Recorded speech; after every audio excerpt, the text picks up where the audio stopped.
पालकमंत्रीपद मिळणार हे निश्चित, फक्त घोषणा बाकी, असं भरत गोगावले यांनी म्हटलं। भरत गोगावलेंचं पालकमंत्री पदाबाबत हे मोठं वक्तव्य पाहायला मिळतं।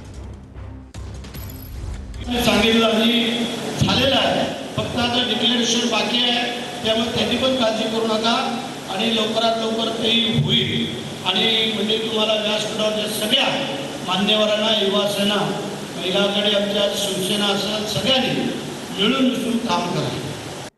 उपमुख्यमंत्री शिंदेंनी रुग्णालयात जात यामिनी जाधवांची भेट घेतली। शिवसेना आमदार यामिनी जाधवांवर ब्रीच कँडी रुग्णालयात उपचार सुरू आहेत। शिंदेंकडून यामिनी जाधवांच्या तब्येतीची विचारपूस करण्यात आली। उपमुख्यमंत्री शिंदेंनी यामिनी जाधवांची भेट घेतलेली आहे। शिंदेंकडून यामिनी जाधवांच्या तब्येतीची विचारपूस करण्यात आलेली आहे। सध्या त्या ब्रीच कँडी रुग्णालयामध्ये उपचार घेत आहेत।